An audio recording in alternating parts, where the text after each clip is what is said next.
Okay, so I'm really happy to be in dialogue, have this conversation with Wytske Versteeg. Yes. Versteeg, the pronunciation. My Dutch pronunciation is not particularly good. My apologies to you, Wytske. Better than my Italian, probably. So.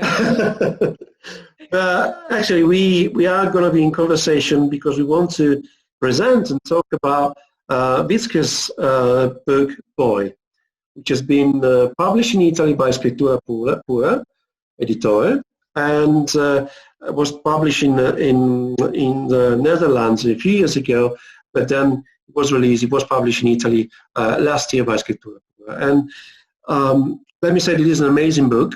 It's not just because the reviewers and people reviewing the book said that, but also because of the topics and the unbelievable style that you use. I mean, it's like you don't unveil everything immediately. It's really the reader is trying to follow the story, and then little by little discovers, finds up more and more details and what really happened in the plot, in the story. We're going to talk about this in a few minutes. So, Wytske, I ask you, what is the book about, very shortly, and then I've got a few more specific questions for you. Well, very shortly, the book is about a boy who disappears during a class outing. And actually, we already learn on the first page of the book that the boy has died. And the book is about the quest that his mother goes on to search and find out what has happened to her son. And in that quest, she goes to Bulgaria, where her son's teacher has moved towards to. And there she gets close to this teacher in order to find out more about this last day on which her son disappeared without making herself known.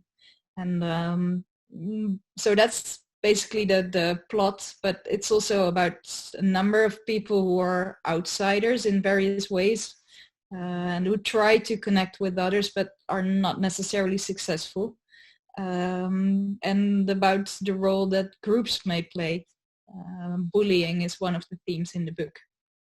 Thank you very much. So I translate that into Italian very shortly. Il libro è su un ragazzo che scompare e su una madre che cerca di capire che cosa sia successo al ragazzo che è scomparso.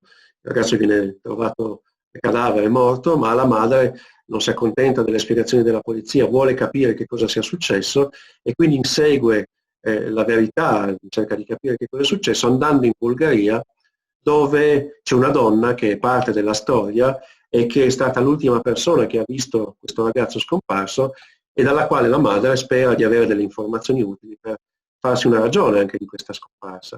Ma il libro non è soltanto su questa scoperta continua, cioè questo svelamento di quello che è successo al ragazzo scomparso e del processo che la madre ha per cercare di spiegare le cose, per cercare anche di venire un po' a patti col proprio dolore, e anche la storia di persone che girano intorno a questa plot principale e della difficoltà di interagire, interagire con le altre persone, di manifestare le proprie emozioni, i propri sentimenti, di trovare un dialogo con altre persone e anche di trovare un briciolo di realtà dietro le storie che vengono raccontate, e una moltiplicazione anche di punti di vista rispetto alla fine, alla sorte di questo ragazzo, ma anche rispetto alla vita degli altri personaggi che sono coinvolti. Ed è un libro che appunto è un continuo svelamento. Inizia con la scomparsa del ragazzo, ma va avanti piano piano, poco a poco, con un continuo svelamento di quello che può essere successo e un processo anche interiore della madre che cerca di acquisire informazioni anche per giustificare se stesso, per tentare di capire appunto il proprio dolore e il proprio rapporto col figlio. Thank you very much for that summary. But my next question is about the title of the book, yeah, Boy, which is very intriguing in my opinion, because boy is a very sort of generic, sort of noun to call a boy, yeah. Boy was also in colonial time, the name that, owners of slaves gave their the kids, the servants, so the boy, without a Christian name, without a proper name, because the boy was enough. But boy is also one boy in particular, but it could be any boy. It could be boy as a sort of universal condition, So we have different kinds of things that are intertwined in the name, in the title of the book. Can you maybe just, tell us something, to if you want, if you like, around the title, around the name boy, and if it's really connected to different layers of interpretation of the book. Yeah, both the two of the main characters, so boy and the mother, are not really named in the sense. I mean, boy is a name. It is a name that is sometimes given as a first name in the Netherlands, but it is, as you say, it's a very particular name. It's in its how general it is. Like it is a boy, ragazza, and I think this colonial layer, what you pointed out, is present in the book, not necessarily always explicit, but because boy is the adopted son of this couple, and he's an outsider partly because of that, and people are trying, his mother is trying to step over the biological, because she couldn't have biological kids in a biological way. She's trying to bridge the divide between I'm sorry, I'm very tired, which has bad results for my English. So she's trying to bridge the divide between her and her son, but at the same time, she's always also looking at her son through the eyes of other people. And so, for instance, when the mothers at the school are looking at boy when he's still just a little kid, she's thinking, well, okay, you like him now, and now you're saying he's cute, but what when he comes, your daughter in 10 years from now comes home with him as her partner, would you then be equally thrilled? So these are very inconvenient, as well as does she even have the rights to have adopted boy in the first place? Of course, there are very problematic situations around adoption from other countries. So a number of these themes play in the background of the book. Thank you very much, Wytske. Provo in italiano allora a riassumere quello che è stato appena detto. Sì, nel nome Boy, che è anche il titolo del libro, faccio rivedere la copertina, ci sono diversi piani che si intrecciano. Il primo è un piano ovviamente individuale, un ragazzo che è al centro della storia, della scena, il suo rapporto con i genitori, lui è stato adottato, e il suo rapporto con i genitori è anche il suo presente ma anche il suo possibile futuro, cioè chi è questo ragazzo, che cosa si sa di lui, che cosa si aspettano i genitori da lui e anche che cosa si aspetta la società da lui, come ragazzo adottato e come ragazzo che è escluso, che quindi ha un livello di anonimato ma comunque ha delle caratteristiche sue precise, e anche come condizione generale. Il rapporto tra una madre e il proprio figlio, appunto, questo boy, no? Come si articola, come si può tradurre in modo anche universale quello che viene vissuto in questo preciso, particolare contesto dalla madre e dal figlio scomparso e dagli altri personaggi. E certamente c'è anche un livello, diciamo così, coloniale, anche se non è esplicito nel testo, sempre. Questo ragazzo è stato adottato in un paese africano non specificato, ed è un ragazzo alla pelle scura, certamente visibile nella società olandese contemporanea, e appunto poi era il nome generico che si dava, che i colonizzatori davano ai loro ragazzi che servivano in casa durante il periodo del colonialismo. Quindi quali sono gli aspetti anche culturali che vengono fuori dal rapporto con questo ragazzo? Che cosa significa essere stato un ragazzo adottato nella società olandese, che oggi magari è protetto dalla propria famiglia, ma un domani quando cresce si presenta come un ragazzo adottato da un altro paese, escluso dalla sua società? Quali sono le sue chance? Che cosa può ottenere in termini di uguaglianza e di parità sociale? E quindi che cosa anche il lascito del colonialismo in Olanda, ma non solo, dà in termini di, appunto, di parità, di visione e rappresentazione di questo personaggio nel contesto sociale. Ci sono tanti piani che si intrecciano, piani più universali, piani più individuali, particolari. Certamente il piano della madre, anche il rapporto della madre col proprio figlio, che cerca di capire chi fosse il figlio, ma lo vede anche con gli occhi degli altri, non soltanto coi suoi. Cerca di raccogliere anche il modo in cui gli altri hanno interpretato la differenza, l'unicità di questo ragazzo. E quindi ecco appunto in Boy nel titolo già alcuni elementi si intersecano, ma sono anche elementi che però lasciano un alone di mistero, delle domande a cui il libro cercherà di dare delle risposte. And so, I really love, Wytske, the style that you approach. I mean, we said is a matter of, yeah, intertwined different layers, but it's also a matter of, different perspectives, points of view around the boy himself. And so these points of views are not just overlapping, maybe opposite, maybe complementary, maybe, part of the same story, or maybe just a fragmentation of a story, because, maybe we don't know what's the truth about beyond the story and behind the story. And actually you really, combine the plot. So where is the truth? What happened really? And actually not just what happened, but how could these, facts, events be told, represented, in a neutral way? Is that, that's a question. And so the content, the plot, which develops, little by little, and also the form, the format that you choose, which is, straightforward. At the very beginning you have the event, but then the mother is a process of unveiling, constant unveiling, so development, the story through the eyes of the mother, through the eyes of other characters. Can you tell us more about this combination of the plots, so the multiple perspectives and questions around the boy and the society around him, and also the way in which you stylistically, develop the story in order to combine them with a grand finale, which is again a turning point just at the very end of the book. Mm-hmm. Yeah, I think Boy speaks about a number of topics that are not very comfortable for many readers. I mean, we already touched a bit on racism, colonialism, bullying, and then also the very real grief of the mother, but also her powerlessness in really communicating with her son, which might be seen as very cold. In the Netherlands, reviewers critiqued the book because they said, well, this mother is so cold, this cannot be. Personally, I disagree with that view, but so there are a number of things in the book which are difficult for readers. And I think having a plot in which you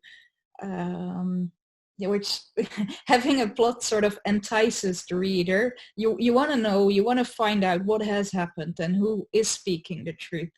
And as you say, to me as a writer, it's not necessarily to get to this one true story or this solution of the plot, but I want to help you as a reader to keep on reading through and sort of get all these themes while you are reading without perhaps noticing it all at once. So some readers have told me, they said, well, I was reading Boy in the train and I missed my station because of it. I missed the stop. I had to get out. And so that's a big compliment, because at the same time, because it's also a book about grief, you can also describe the book as like there's this ceiling which starts out as very, very low, and then gradually it goes a bit higher. And then one mechanism that works for the plots as well is that it's actually written a bit like a play, in that there's a unity of time and place for a large bit of the book, because the mother and the teacher are sort of locked in for the last part of the book in this rural village in Bulgaria. And because it's winter and there's a lot of snow, they cannot leave, and Hannah has been wounded. So there's this, they're really locked in, and they're there's no way out for either of them, which is sort of the only way to tell the story. Because if there had been a possibility for one of them to get out, well, the mother would not have stayed probably, or Hannah would not have told her story voluntarily. Thank you very much. Wytske ha detto moltissime cose interessanti e io provo a riassumerle. Intanto, come scrittrice lei non è interessata a una verità, a una sola verità, ma cerca di mettere insieme degli elementi che diano anche al lettore la possibilità di scoprire delle verità man mano che avanzano nella lettura. Il rapporto tra madre e figlio, per esempio, che può essere molto disturbante. Molti critici hanno detto a lei: ma non è possibile che una madre sia così fredda nei confronti del proprio figlio? Il rapporto umano tra madre e figlio deve essere diverso, ma in realtà no, perché no? Perché non può essere così? E quindi anche il rapporto tra madre e figlio che diventa un po' la cifra stilistica del libro, no? Un continuo, non solo svelamento, una scoperta continua, ma anche sul piano del dialogo, dell'assenza di dialogo, sul piano del gioco delle parti, di quello che ci si aspetta dall'altro oppure no. E anche ecco, sul piano dello svelamento e delle molteplici verità, però anche qui il lettore continua a essere incastrato in un meccanismo narrativo che io direi perfetto, perché ti porta al finale con grande pathos e dandoti veramente la possibilità di chiudere il cerchio, ma è anche un meccanismo narrativo che è molto giocato sottilmente, appunto, per esempio sul teatro, sulla messa in scena, sull'unità di luogo, azione e personaggi. Non a caso una protagonista del romanzo, un insegnante di teatro, appunto, è anche un personaggio metateatrale, parla di sé come personaggio di teatro, ma mette in scena quei ragazzi il Riccardo III di Shakespeare come elemento appunto metanarrativo. E anche questo elemento però di unità, no, teatrale dà la possibilità ai personaggi di essere rinchiusi, racchiusi, obbligati, costretti in un ambiente fisico che è quello di questo villaggio della Bulgaria d'inverno, dove la madre del ragazzo scomparso e l'insegnante di teatro si confrontano continuamente cercando di aggiungere dei pezzi al puzzle e cercando di svelare appunto la storia. Quindi sul piano del contenuto la complessità, la frammentazione dei punti di vista, perché la verità non può essere una sola, che però diventa anche sul piano della forma questo gioco narrativo che si complica sempre di più, al punto che poi anche la psicanalisi, la madre è una psichiatra, entra in gioco anche come elemento di svelatore, di aiuto della narrazione del racconto. Ed è questo un libro veramente perfetto dal punto di vista stilistico e di unione con il contenuto. E c'è questo dialogo costante tra forma e contenuto che è efficacissimo nel libro. And so, I just tried to sum up a little bit what you said. I hope I was good enough to do it, because it was very rich, what you said, it was very intense. But actually, yeah, we have characters, so we have the meta-narrative of the play, of the theater, of the drama, also because of the teacher, drama teacher. We have the mother, who is a psychiatrist, so we have also that layer of interpretation, so actually a role in society, but then her ability or impossibility also to listen to the teacher, to what the teacher says to her, and to try to add, pieces to her puzzles, to get to to what happened. And in terms of, so we have many interesting, subplots, if you want, also from the, from the content point of view. So we have, we said the relation between the mom and the son, but also the family and the son, the adopted son, but also the society, and the teacher in the school, the role of the school in the narrative, and we have also adolescents, teenagers, and their relation, among them, but also with the institutions, and also the family is an institution, but also the school is another institution. So there are so many interesting subplots and so many interesting subtopics. Can we just try to dig down a little bit in a couple of them, if you like? So one we said is the family, communication, and communication as a key, or the lack of communication, the breakdown of communication between the institution and individual, also the social institution and individual expectations and the reality, and the way in which the expectation then translates itself into something real, into something that is real life by the people. And then we have also the other subplots and subcontents, like the role of society in giving each person, each individual, his or her role and the place in society, the representation of the individual against the inner life of the individual, and talking about teenagers, also their own language, their own way of approaching diversity, inclusion, exclusion. Can we dig down in a couple of these items? What are the main issues in your from your perspective in terms, the social kinds of, construction of inclusion and exclusion in the novel? Well, I think to start maybe with the family, you see that the two parents have very different attitudes towards their son. But one thing that they have difficulty with, and in particularly the mother, is that on the one hand, the parent wishes, of course, for his or her child to be this unique individual that he or she is. And at the same time, the parent is also aware of the broader society, of the school where the kid will go and how they will look at him, and that outsiders may not be welcomed everywhere.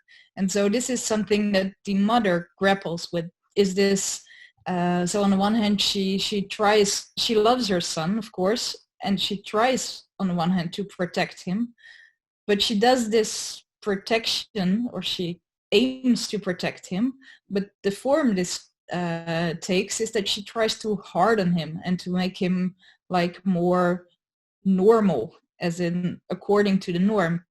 And this, of course, it doesn't help. It doesn't help him at all. It hurts him. It makes him even more vulnerable. So that's one way in which the between individual and society, these expectations have to be negotiated. And then at school, maybe there's I give a lot of lectures at school, and I love being at high schools, but at the same time I also know that being at a high school, especially when you're still a teenager yourself, it can be one of the most unforgiving environments that we have. I recently spoke to a teacher, and she said, well, since I'm teaching teenager, I'm starting to feel like a teenager myself again, and starting to worry about my appearances and stuff more than I would be among adults. And I think when you're a teenager, that's the period in time when, well, it's the first period when you start to discover yourself as someone who might be separate from your family, and it's not necessarily the same person that your parents always saw in you. And so that's a very interesting time. I mean, people discover who they are, who they might be, but then at the same time, it's also a time in which there's almost no escaping the group in which you are, not in the way that you can escape it later in life, when you can search your own friends. And so it's a very extreme situation, which makes it interesting for a writer. Molto interessante quello che ha detto Wytske. Certamente c'è un rapporto tra l'individuo e le istituzioni. La prima istituzione che viene in qualche modo vista, analizzata, raccontata è la famiglia. La famiglia, e quindi abbiamo la madre, ma anche il marito, e quindi i genitori adottivi e il ragazzo. Ci sono delle rappresentazioni. Il ragazzo deve essere come la famiglia lo vuole, ma la sua vita interiore viene in qualche modo disconosciuta o misconosciuta dai genitori, e quindi dove sta appunto il rapporto, no, della famiglia con l'individuo? Qua è uno strumento di coercizione, di inclusione. La famiglia è uno strumento che aiuta la libertà anche, no, di espressione, di ciò che si è, oppure si risponde a delle aspettative sia quando si è genitori sia quando si è figli, in particolare come figli adottivi, e magari anche perché il rischio di essere esclusi come figli adottivi è maggiore, quindi il livello di protezione e di schermatura, diciamo così, che la famiglia offre a questo ragazzo è ancora maggiore, ancora più alto. E quindi la famiglia come uno dei nuclei di riflessione dal punto di vista del rapporto tra istituzione e individuo. L'altro certamente è quello della scuola.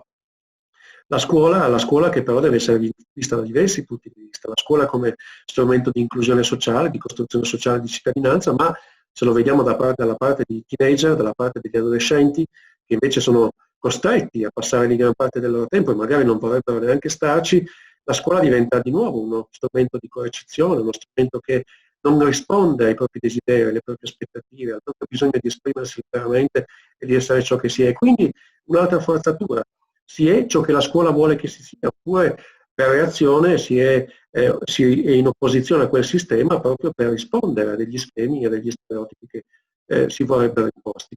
E quindi anche qui bisognerebbe trovare dei punti di vista per raccontare la complessità di questa istituzione e del loro rapporto con gli individui. Nella famiglia, certamente i genitori, le loro aspettative, le loro preoccupazioni, le loro paure, le loro rappresentazioni del figlio, ma anche il figlio che non si sente parte di quelle rappresentazioni, di quel dialogo, e quindi dove sta la ragione, dove stanno i torti? E come si fa a capire la complessità di quel rapporto se non si esplorano i punti di vista e se non si cerca di andare in profondità? La stessa cosa con la scuola. Come si fa a capire la complessità di quell'ambiente, di quell'istituzione sociale, se non si affrontano i punti di vista soprattutto di chi la vive dall'interno e soprattutto dei ragazzi che la vivono, che in qualche modo sono anche costretti a viverla e che però possono avere delle risposte anche molto diverse rispetto a quelle che l'istituzione si attende, che gli insegnanti si attendono. And that was great, actually, the way in which you investigate further, in the institutions that are involved in the plotting the narrative and also the relation between the individual and institution. And then you further explore a couple of items that are particularly attached, by being by investigating language and exclusion, language and hate speech. And so, if you don't mind, Wytske, I'll just ask you about these couple of items. One is bullying. Bullying as an element which comes up several times in the book, which is bullying not just by the fellows, the boys' fellows at school, but it could be a more kind of general bullying, as we said, the society, the institutions, and vice versa. And so bullying as an aspect of conflict, but also as a possibility of dialogue. And this is when the drama steps in. So the drama, in order to make the contradictions explode in the lives of the teenagers, and also in the feelings of the teachers. So bullying as a conflict, as an issue, but also as a possibility of exploding contradictions, in that particular context. And the other one is hatred and vengeance, if you want, because hatred is a part of it. So the mother is looking for vengeance all the time. She wants to avenge, to sort of understand what happened, and also to find a responsible for what happened. Even if maybe there was not one single responsible, maybe there were many responsibles, and also responsibilities. So, vengeance is something which is not concluded, doesn't have a conclusion in the novel. But vengeance is related, is attached to hatred, to the need of expressing her, inner hatred against someone else or somebody else, which might be the responsible of the death and the disappearance of her son. So, can we make these contradictions and these big social issues, which are current nowadays in our societies, explode? So is the novel trying to make these explode? Bullying, hatred, vengeance, contradiction, and so at the end, we don't really, as a reader, we don't really sympathize with someone in particular, because we try to, we see also the different shades, and the different kind of shadows of every single character. So I think, from my opinion, from my perspective of a linguist, investigator, but also reader, that was an amazing way of approaching the topic, because otherwise, it would be too simple. The good ones and the bad ones. Actually, in order to make this contradiction explode, you want to further dig down into bullying, into the relation between teenagers and the adults, and also into vengeance and hatred. Can we maybe explore that a little bit further? Yeah, those are a lot of themes at once. I think maybe to start with vengeance, I think it might be the emotionally easiest response, to search for one person who is responsible. I don't know how it is in Italy these days, but in the Netherlands suddenly the theories about complots that are responsible for the epidemic thrive suddenly. And why is that? It's because we like these simple stories. It's what gives comfort, but then at the same time, these simple stories are incredibly dangerous. And so that's something that drives the mother on the one hand, that she wants, she searches for this vengeance because it's the one thing that can still sustain her. It's like a simple story that she can hold on to, and that would make it easier to, it's easier than having to face the myriad culpabilities that are actually involved in this story. And indeed, that is exactly why I, as a writer, don't want to keep this as a simple story, because I'm interested in this very ambiguous spectrum that I think might always be there when you're talking about violence, for instance. And language, I think, is a very important part of that, in bullying, but also in, I mean, language is so fundamental in how we see the world and how we see ourselves. So it's on the one hand, the book is very much about the importance of the body as well, and speaks in a number of ways that language isn't everything. I mean, the mother is a psychiatrist, but then at the same time, she knows how futile conversations can be. It doesn't necessarily always work. And whereas the connection with the body might be stronger.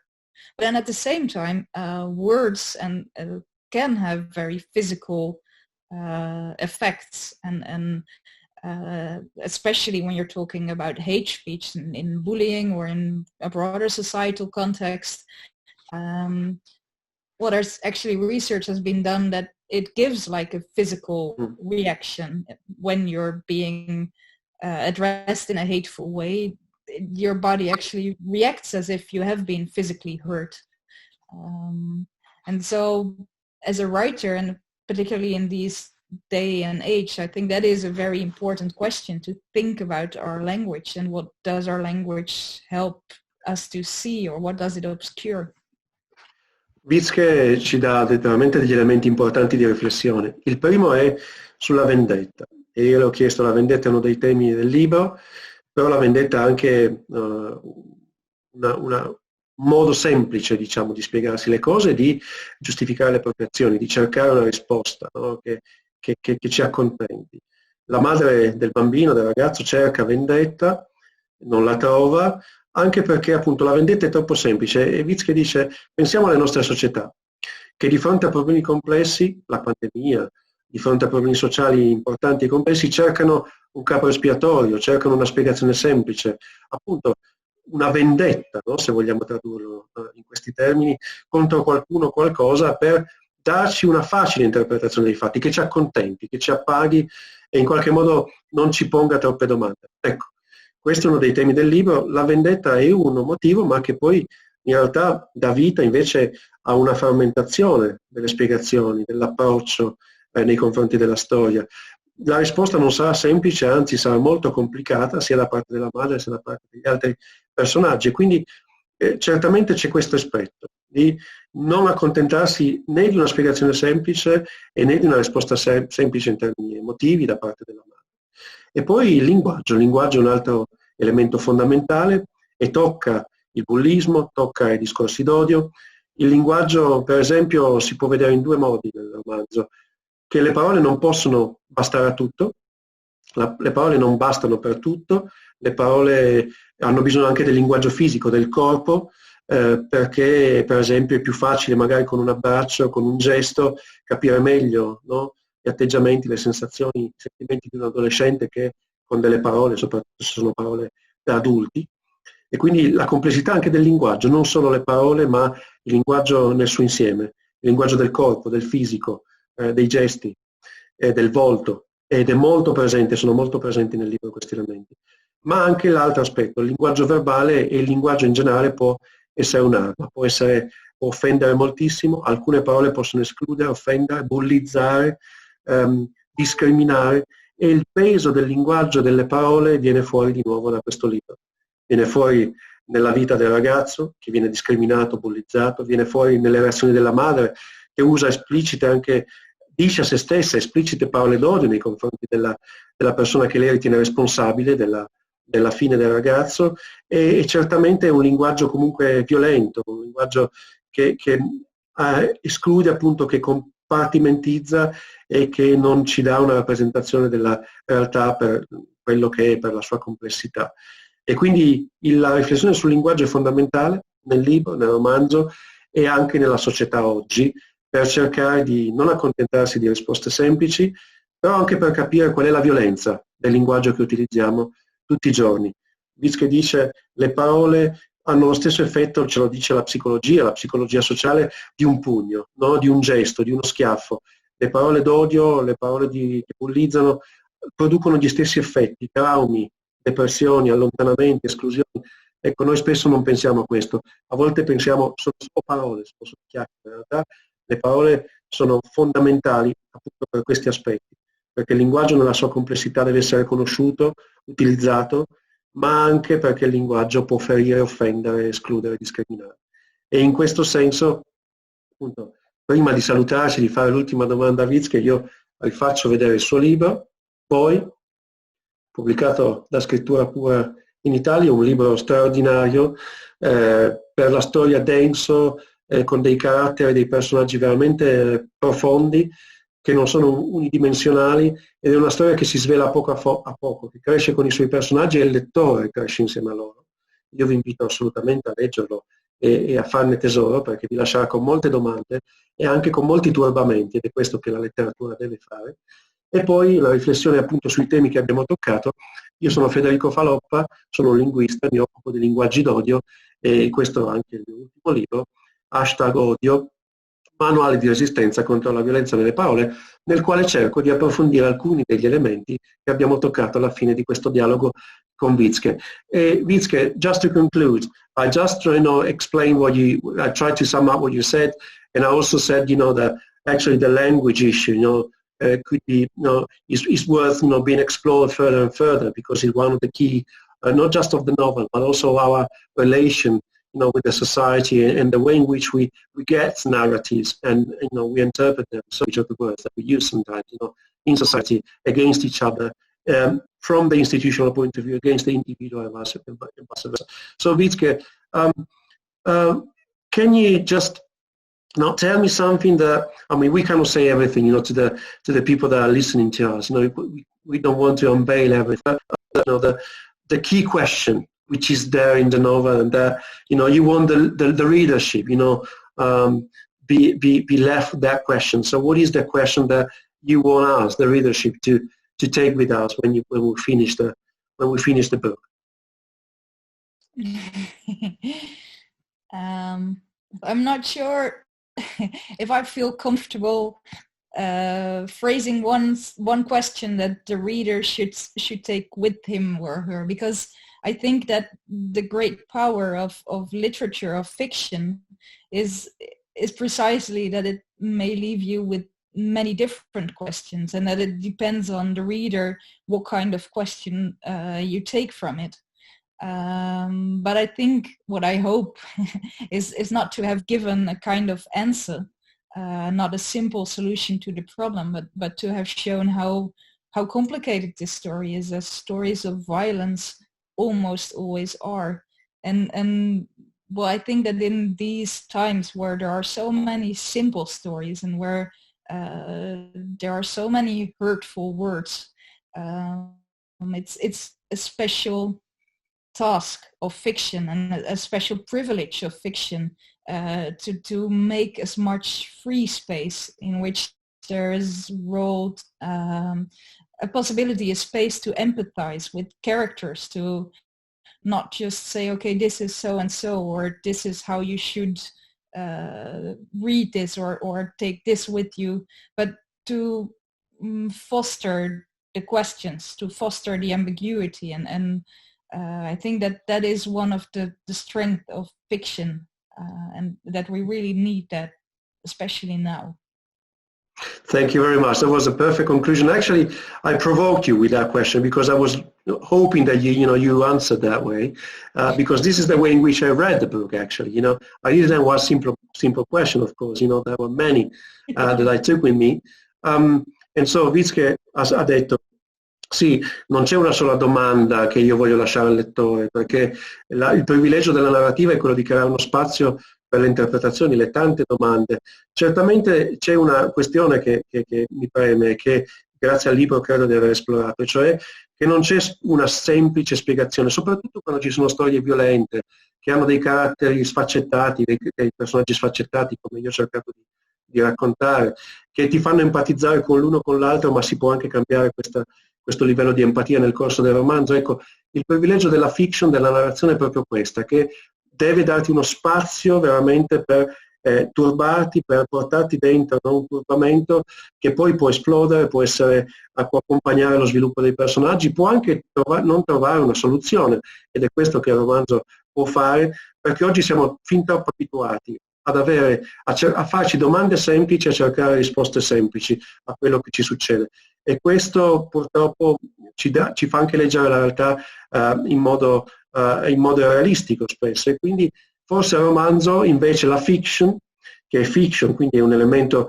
fittivo, non realistico, può restituirci invece sul piano del metodo proprio l'approccio di cui abbiamo bisogno, anche per rapportarci a tutte le storie che ci circondano, cioè non c'è un solo punto di vista, c'è una complessità dei personaggi, degli eventi, del loro sviluppo, ed è importante che questa consapevolezza sia acquisita, non tanto una domanda e una risposta semplice, quanto un insieme di domande che cambiano ovviamente a seconda di chi legge, ma anche la difficoltà di trovare delle risposte, e la possibilità però di creare nel romanzo, con la narrazione, uno spazio dove si possono condividere domande e risposte, e dove si possa trovare insieme un metodo per affrontare appunto questa frammentazione, questa complessità.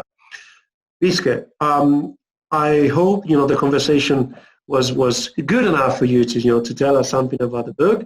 I really enjoyed that, and I hope that I'm pretty sure that the readership, the new readers, are going to enjoy this. And again, your book is amazing because it just says what you said, but much more than that. So I invite everybody to read the book and to follow the stories of the different characters, to be challenged as readers, while they're reading the pages, and then maybe to think that this fictional space that you created in the story with their plot, with their narrative, is a gift, just to you as a writer, but to all of us, to the community of readers, that can really try to get that also as a method, as an approach to what matters to us, to the reality, and to our individual stories. Thank you very much, Wytske. It was a pleasure for me to be in conversation with you, and I hope to see you soon in Italy, and to be, to have the chance to be with you in Italy and to deliver, face-to-face presentations with you with us soon. Love to do that. Thank you so much. Thank you again. Ciao a tutti e a tutte. Buona lettura.